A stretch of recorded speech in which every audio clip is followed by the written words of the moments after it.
na kombo na Yesu oyolangaki na boswi kasi nyanga te opesaki na kimia.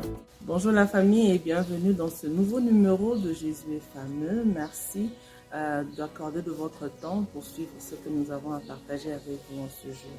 Le précédent numéro, nous avons partagé sur Dieu veut faire des grandes choses en toi d'abord et dans la suite, il en fera par toi. Dieu souhaite que nous puissions prospérer à tous égards comme prospère à l'état de notre âme. Et nous avions dit que la vraie prospérité, au fait, c'est la prospérité de l'âme et non le matériel. Parce que nous voyons, mais la vraie prospérité, c'est la prospérité intérieure qui amène la prospérité extérieure d'une manière ou d'une autre. Sans plus tarder, nous voulons partager sur le paragraphe qui dit Nakatamara, omemami na mikumba, ya mitungisi ya kotiolama, kozanga, oh bien-aimé, rappelle-toi. Bien-aimés, bien souvent quand nous sommes à Mara, nous sommes plus préoccupés par notre situation, nous sommes plus préoccupés par le manquement, nous sommes plus préoccupés par ce qui nous entoure, par ce dont nous avons besoin, par ce que disent les autres de nous, par le jugement, la moquerie des autres qui nous portent. Mais plutôt, nous devons détourner notre attention de toutes ces distractions, de toutes ces futilités et apprendre à tourner nos regards sur Jésus-Christ qui, en fait, est la seule solution à nos problèmes et la réponse à nos questions. Et c'est seul Jésus qui peut apporter un changement à nos vies et c'est ce que nous voulons. Et nous ne devrions vraiment pas nous focaliser sur des choses qui nous distraient. Parce qu'en fait, quand nous restons focalisés sur ce que pensent de nous les gens, alors nous n'allons vraiment pas avancer. Nous allons au contraire sombrer dans notre situation. Et nous aurons du mal à regarder à ce que le Seigneur peut faire.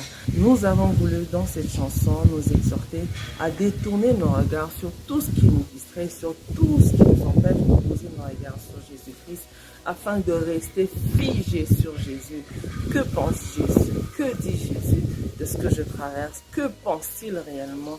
Et qu'est-ce qu'il est surtout sur le point de faire et d'accomplir dans ma vie afin que je voie un changement quelconque. Nous devons plutôt lever nos regards vers Jésus-Christ comme les enfants d'Israël dans le désert. Dieu a dit à Moïse, il leur a été demandé de tourner leur regard, de fixer à chaque fois qu'ils étaient mordus par le serpent d'airain.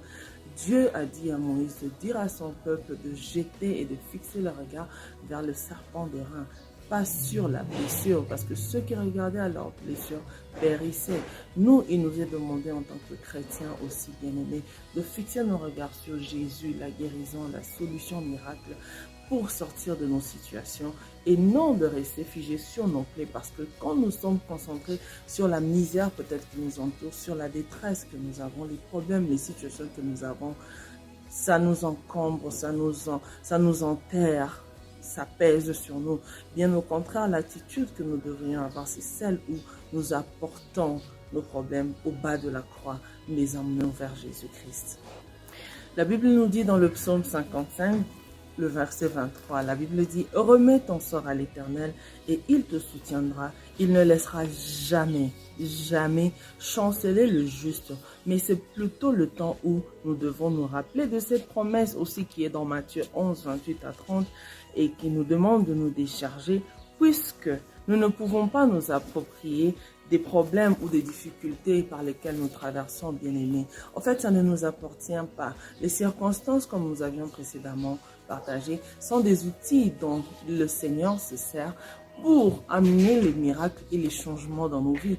Tout dépend de l'attitude que nous adoptons pendant que nous traversons Mara. Au fait, Jésus dit, venez à moi, vous tous qui êtes fatigués et chargés, et je vous donnerai du repos.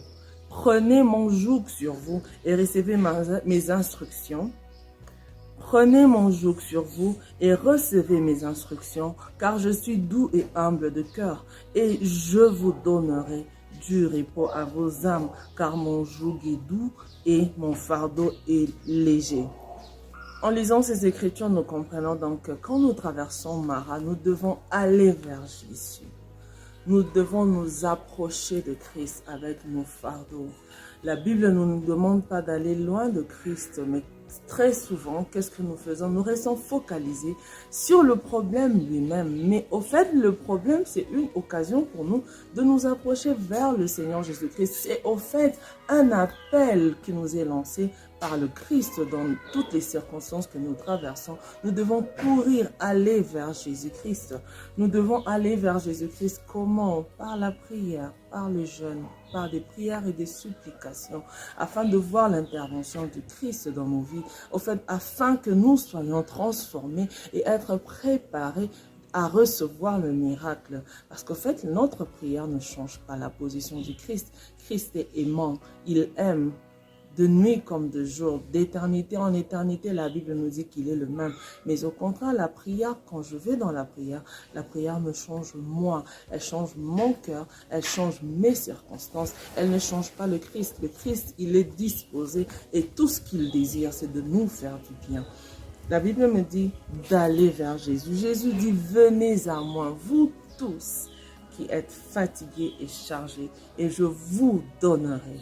Venez à moi et je vous donnerai. So, Christ nous appelle à lui, Christ Jésus nous appelle à lui, afin que nous puissions recevoir de lui ce que nous attendons de sa part. Bien-aimés, comprends que les circonstances que nous traversons, au lieu de nous encombrer de la honte, de la charge, du fardeau, de ce que pensent les autres de nous, nous devrions plutôt aller vers Christ, afin que nous puissions de lui recevoir, parce qu'il a dit, venez à moi et je vous donnerai.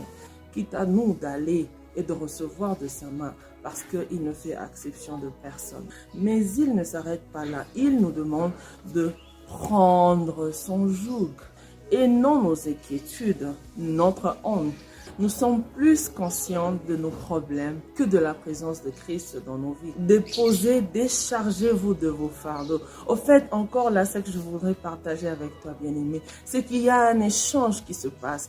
Pendant que nous allons à Jésus pour lui déposer nos fardeaux, il nous donne quelque chose. Il nous donne son joug. Il dit, il est doux et léger. C'est quoi son joug? Au fait, c'est le service de Christ, bien-aimé. Nous servons le Seigneur. Nous abandonnons nos fardeaux à nous, à ses pieds, afin qu'il en prenne soin. Et à notre tour, nous transportons quelque chose que Christ nous donne. Et c'est quoi cette chose que Christ nous donne? C'est le service dans lequel nous nous jetons à l'eau, nous nous jetons dans les bras du Christ et nous lui disons, sers-toi de nous comme des simples instruments dans ta main. Et qu'est-ce que je comprends par le service? Je peux faire le protocole à l'église, je peux visiter les malades, je peux prier pour les autres, je peux être intercesseuse, je peux chanter à l'église, je peux nettoyer l'église, je fais quelque chose pour le Seigneur. C'est ça le joug même. Bien aimé, il y a un transfert. Il y a un transfert qui se fait comme il s'est fait à la croix. Quand tu vas vers Jésus et que tu lui donnes tes fardeaux, il te donne son joug à lui, son joug qui est léger et qui ne pèse pas comme la honte, comme les mépris, comme les critiques des autres que nous transportons, qui du reste ne nous aident en rien. Au fait, si tu veux, je peux te dire que ces critiques ne te serviront que d'escalier pour monter à la prochaine étape, mais cela ne dépendra que de comment et de ce que tu fais pendant que les critiques viennent à toi et pendant que tu traverses la vallée de Baca. Matthieu 6, 33 nous dit, cherchez premièrement le royaume et la justice de Dieu. Et toutes choses vous seront données par-dessus tout. Nous comprenons bien en lisant ces écritures que la Bible nous dit que si nous voulons voir la solution à nos problèmes, si nous voulons voir une différence être faite dans notre vie par rapport aux circonstances que nous traversons, la Bible nous demande de chercher premièrement le royaume et la justice de Dieu, et tout le reste nous seront donnés par-dessus tout. So, bien aimé, c'est si clair. Par moments, nous stagnons, faute de nous engager dans ce qu'il nous faut et nous convient de faire. Parce qu'en fait, nous comprenons qu'il y a un grand échange. La Bible nous a d'abord dit, dans le précédent, les écritures que nous avions lues, la Bible dit, venez à moi. Déposez vos fardeaux et prenez mon joug, il est léger. Et la Bible dit encore que nous devons chercher premièrement le royaume et la justice de Dieu. D'abord les intérêts de Dieu. D'abord Dieu. Dieu passe avant tout. je prends la première place. Et ensuite, je recevrai du Seigneur ce que mon cœur désire. Je recevrai du Seigneur ce que j'attends de voir de sa part. Je recevrai du Seigneur ce que j'attends tellement. Mais le problème, c'est que je dois commencer par m'oublier moi-même et que le Seigneur puisse passer en premier. Et ensuite seulement, je verrai la réponse à mes questions, la solution à mes problèmes.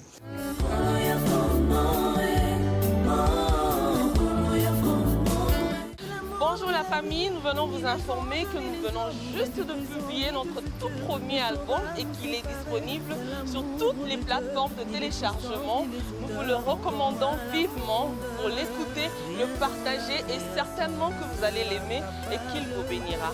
Que le Seigneur vous bénisse.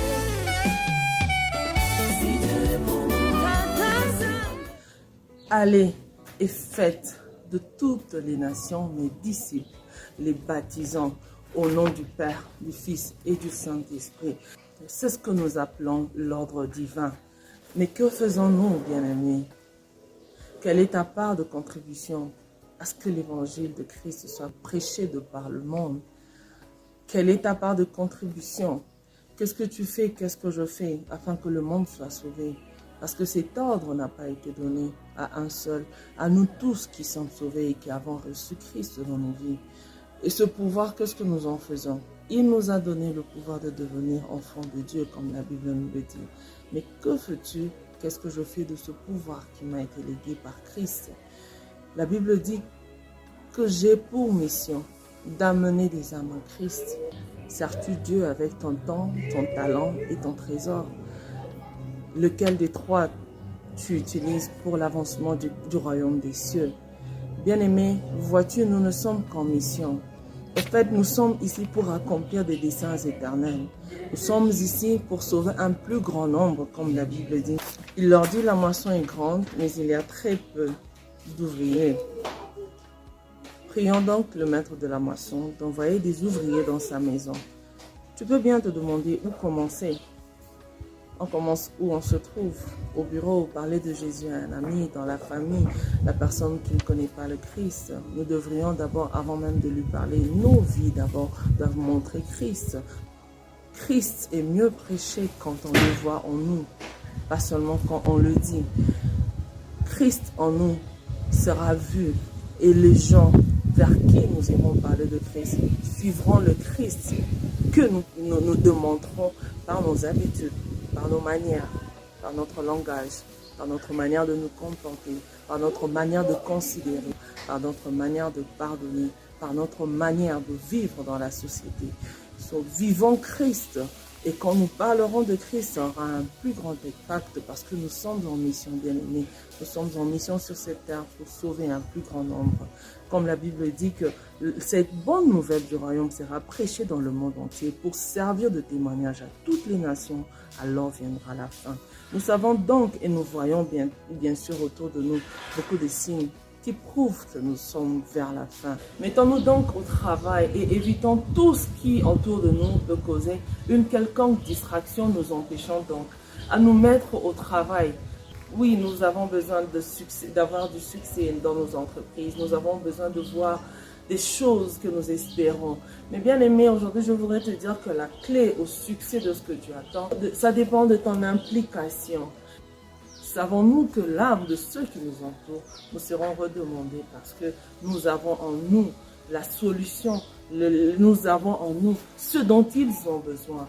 Mais ils ne le savent pas et nous avons Jésus. Nous ne pouvons pas le garder à nous-mêmes. Nous ne pouvons pas conserver Jésus pour nous-mêmes parce que nous sommes sauvés pour qu'à notre tour nous puissions sauver les autres au moyen de l'évangile de Christ. Bien aimés, pendant que nous sommes distraits, pendant que nous nous disputons pour des choses vaines et inutiles, à côté il y a quelqu'un qui meurt et il meurt sans Jésus. Avons-nous pensé à l'éternité de cette personne pendant que nous nous laissons distraire par ce dont nous avons besoin et ce dont nous savons que nous n'avons pas? Juste à côté, quelqu'un d'autre expire sans Jésus. Bien-aimés, les choses, la vie, le monde touchent à sa fin. Nous avons des signes, mais la Bible dit pour que la fin vienne, cet évangile devra être prêché. pas seulement par ceux que nous appelons porteurs de bonnes nouvelles. Au fait, qui est porteur de bonnes nouvelles? C'est toi qui portes Jésus, la parole de vie. C'est toi et c'est moi. Nous avons pour mission de partager ce Jésus afin que quand viendra la fin, nous soyons un plus grand nombre à aller dans le royaume des cieux, à aller dans le repos éternel. Préoccupons-nous donc des âmes qui se meurent. Arrêtons de nous donner à toutes sortes de distractions autour de nous. Pendant que nous parlons des futilités, pendant que nous avons le temps de nous battre pour qui a raison ou pour qui peut ou qui a quoi, des gens meurent.